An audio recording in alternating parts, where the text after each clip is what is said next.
Hey guys, Jacob with Jacob Comics. Happy New Comic Book Day, October 11th, 2023.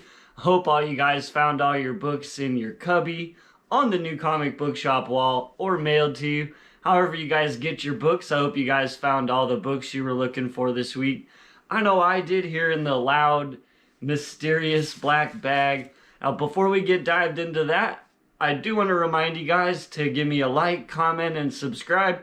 Helps the YouTube algorithm spread me out so more people find me. Let's go ahead and get dived into it. Oh yeah, click the links below and check me out on Instagram.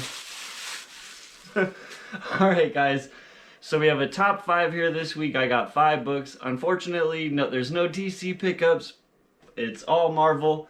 And we kind of got some of the continuing price increases from the Marvel books.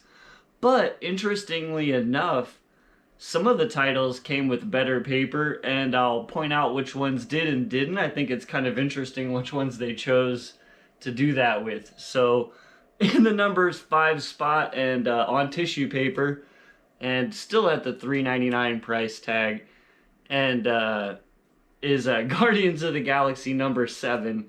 A pretty interesting issue. Groot fall continues, and Hulkling and Wiccan have kind of shown up to try and help to save the Guardians. They seem to be trapped inside this Groot fall space is the best way to describe it. And it's a kind of interesting story. I felt like this issue meandered a little bit, and I wanted it to kind of get to the point, and they pushed off what I wanted to have happen till the next issue, so I wasn't fully satisfied. But we did get Hulkling and Wiccan in the story, and there's some other stuff going on, and somebody shows up at the end, which I will not reveal here. And on much nicer, actually, I'm sorry. So this one's still on. Oddly enough, this one's still on the crappier paper, but with the $4.99 price increase. However, it came with a backup story, almost kind of like a DC comic, and had more pages. You know what I'm saying? And the story to this one's pretty interesting. Can't say the backup story was my favorite. It kind of felt like a Saturday morning cartoon, which for some people could be super fun. But there was a bunch of stuff going down in this one. The battle continues for control of Mars / Arakko, and I don't know. It got a little more interesting in this issue. It seemed to boil it down to several major players and only 3 or 4 plot lines, so it was a little bit easier to follow. Like I said, Ewing's kind of been that way on most of these titles. And then on nicer paper, obviously it's Wolverine on nicer paper and at the $4.99 price tag. And here's where I want to pause for a minute in the top 10 and talking about the books to kind of talk about the paper quality and what I personally think about it. And here's my thoughts. I don't know if Marvel probably doesn't watch me, but hey, here's my thoughts. I'm not mad at the dollar price increase. If you guys are gonna use this paper that's on the Wolverine and the Amazing Spider-Man this week, I'm not mad at that. That's the nicer paper is actually it kind of has a thicker cardstock on the outside, much more reminiscent of your DC comic book. And if that's what the price increase is gonna bring us, I'm kind of happy about that actually. I'm okay paying another $1 if I'm gonna not have to read the books on tissue paper, and I'm so afraid that I'm gonna damage it with every page turn. Anyways, we've got Wolverine 38. We'll get into the review of this one. I thought this issue was pretty fun. Part 2 of him hanging out with Cap, beating people up. And it was pretty fun, kind of a throwback to some 90s stories where him and Cap got together, and it was interesting. I'm not sure if it fully leads to anything, but it's a fun little story that is kind of self-contained over the last issue there and a half.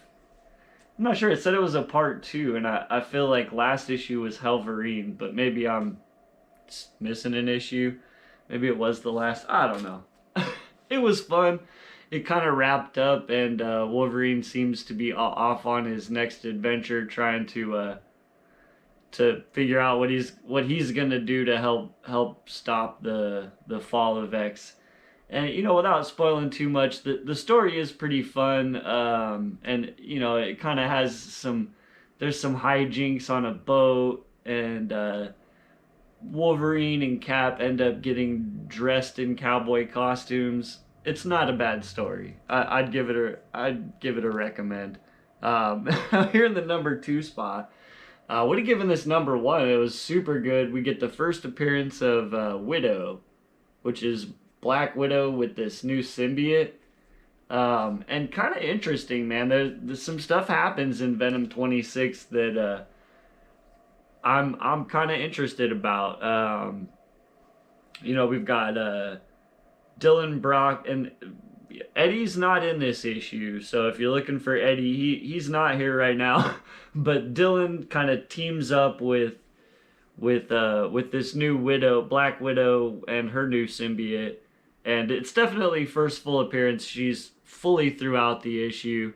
They team up together, and Toxin also kind of shows up, and something bad happens to one of them, and the other two are left to try to see if they can save the day, I guess. I feel like at some point Eddie's gonna kind of run into the situation too, because they're using the hive mind to speak.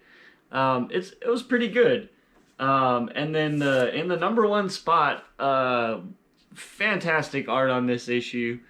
Like I said, you get the $4.99 price tag, but you do get the nice paper quality, and it feels like a better presentation for Marvel, in my opinion. I really enjoyed the Gleason artwork in this issue. We get a bunch more of the end of this Spider-Man kind of being evil and wearing the black suit, and Gleason definitely takes advantage of that. I can only recommend this issue. It's super fun. Amazing Spider-Man 35. It does kind of wrap the story up and everything, so it looks like going forward we're gonna have Peter Parker back in his his traditional blue-red outfit, and kind of like I said, it kind of wraps up what's been going on. I don't want to spoil too much, but I guess there is some teasers for some stuff that's coming up, as always, and that right there, just if you guys have read the issue, how do I talk about that without spoiling it? So the reveal at the end of this issue is something that could have super interesting stories to come, and a possible bad guy that we haven't seen in a while is maybe gonna be coming back. I don't want to spoil it. All right, that's pretty much what I have today, guys. The paper quality was much better this week, and yeah, I'm super happy with that. At least on some of the issues, like I said, it was sort of, maybe they're like testing the market. Let's hope they stick to the nicer paper quality, though, right, guys? So in the number 5 spot, Guardians of the Galaxy 7.